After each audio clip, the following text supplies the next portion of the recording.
that type of information.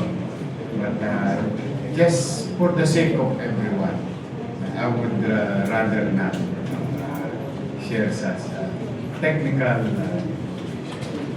but rest assured, katulad ng nabanggit ko nga, para naman na kung halimbawa hihingan kayo ng desk ng content, static and moving content, inaalay ko yung MDRRM natin na gawin ninyong extension ng inyong work area or field work area ng magaang, maayos at opisyal ninyong makukuha.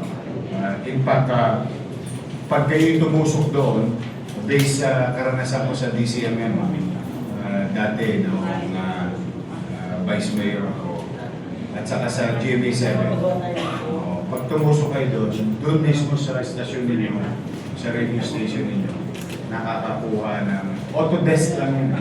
Ngayon, dati kasi amplified. Ngayon, autodesk lang. So, these are the things that we are going to open up for your convenience and comfort.